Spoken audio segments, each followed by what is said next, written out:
Ever wondered what it actually feels like to control nearly $2 trillion in wealth? That's the level of financial power associated with the Abu Dhabi royal family. To put it into perspective, that's enough money to buy every NFL team, and still have billions left over. But what makes this story truly fascinating isn't just the money. It's where it all began.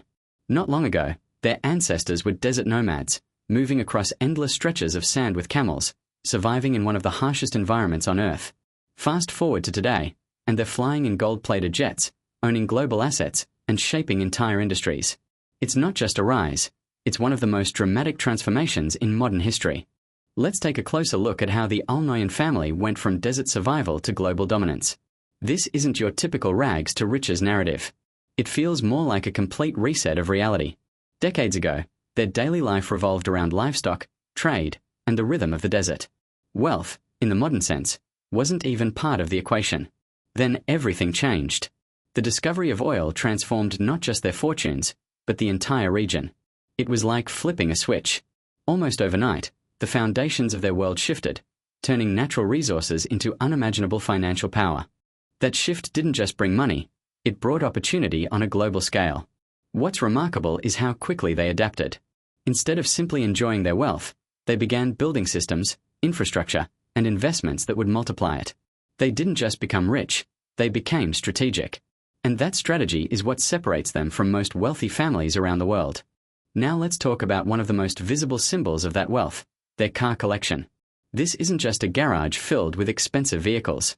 It's an entire showcase of engineering excellence and luxury. While most people might dream of owning a single supercar, the Al Nahyan collection includes fleets of Lamborghinis, Ferraris, Bugattis, and Rolls-Royces. But what really sets them apart is customization. These aren't off-the-shelf models. Many of their cars are uniquely designed, featuring gold-plated exteriors, rare materials, and modifications that turn them into one-of-a-kind masterpieces. Some of these vehicles look like they've come straight out of a science fiction film. Others are built purely for exclusivity, cars that exist in only one version anywhere in the world. It's not just about transportation, it's about identity, status, and pushing boundaries. For them, even the most expensive car on the market is just a starting point. But the real transformation goes far beyond cars. It's about lifestyle. The shift from living in desert tents to owning skyscrapers and luxury estates is almost impossible to comprehend. Their wardrobe alone represents a level of wealth most people will never experience. Custom-tailored suits, designer brands, and collections that rival entire fashion houses. It's as if they skipped centuries of gradual development and arrived directly in the future. At the same time, they didn't just elevate their own lives, they transformed their surroundings. Abu Dhabi itself has become a symbol of ambition and innovation. Artificial islands, futuristic architecture, and world-class infrastructure have turned the city into a global destination. What used to be a quiet desert region is now a hub for business, tourism, and luxury living. And when it comes to their homes, the scale is almost beyond belief. These aren't houses, they're palaces designed to reflect power and prestige. One of the most iconic examples is the Presidential Palace in Abu Dhabi, a structure that reportedly cost over $5 billion to build. That's more than the economic output of some small countries, all invested into a single residence. Inside these palaces, every detail is carefully crafted. Gold is everywhere, on walls, fixtures, furniture, even everyday objects. Rooms are not just large, they're massive, often bigger than entire homes. There are dedicated spaces for clothing, jewelry, and private collections, each designed with the same level of luxury. Walking through one of these palaces is less like being in a home and more like exploring a high-end resort. The outdoor spaces are equally impressive. In the middle of a desert, they've created lush gardens, artificial lakes, and green landscapes that resemble tropical environments. It's a powerful example of how wealth can reshape nature itself, turning even the harshest climates into something entirely different. And they don't just own one of these properties. The Al Nahyan family has residences across the world, in London, Paris, and other major cities. These locations aren't chosen randomly. They're some of the most exclusive addresses on the planet, ensuring access to global markets, culture, and influence. Their real estate portfolio isn't just about luxury, it's about positioning. Traveling between these properties is an experience in itself. While most people see first-class flights as the peak of comfort, the Al Nahyan family operates on a completely different level. Their private jets are essentially flying palaces, equipped with bedrooms, meeting rooms, and interiors that rival five-star hotels. One of their most famous aircraft is a customized Boeing 747, valued at over $600 million after upgrades. Inside, it features everything from luxury suites to conference areas, allowing them to conduct business while traveling. It's not just transportation, it's a mobile headquarters in the sky. Beyond their private fleet, their influence extends into commercial aviation through Etihad Airways.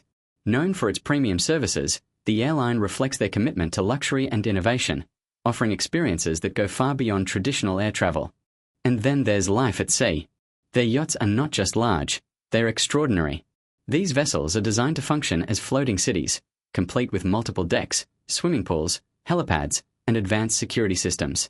Some are so large they can carry smaller boats on board, creating entire ecosystems on water. Their approach to real estate reaches another level with their acquisition of entire island chains. While most billionaires might purchase a single private island, the Al Nahyan family invested in the Seychelles, an archipelago of over 100 islands. This isn't just a vacation spot, it's a long-term vision. Plans for the islands include ultra-luxury resorts, private villas, and even underwater dining experiences. They're not just owning the land, they're transforming it into a global destination designed to attract the world's elite. This same strategic thinking applies to sports. Their purchase of Manchester City in 2008 was just the beginning. Through the City Football Group, they've built a global network of clubs spanning multiple continents. Today, this network is worth billions and continues to expand.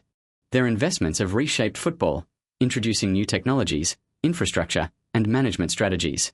It's not just about winning matches, it's about building a global brand and influencing the sport at every level. In the art world, their presence is equally significant. Their collection includes works by some of history's greatest artists, with pieces valued in the hundreds of millions.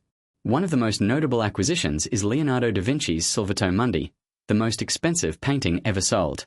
But instead of keeping these works hidden, they've invested in institutions like the Louvre Abu Dhabi, bringing global attention to the region and establishing it as a cultural center. Ultimately, what sets the Al Nahyan family apart is not just their wealth, but how they use it. From technology and artificial intelligence to renewable energy and global investments, they're actively shaping the future. What began as a nomadic lifestyle in the desert has evolved into one of the most powerful and influential positions in the world. And if history is any indication, this is only the beginning.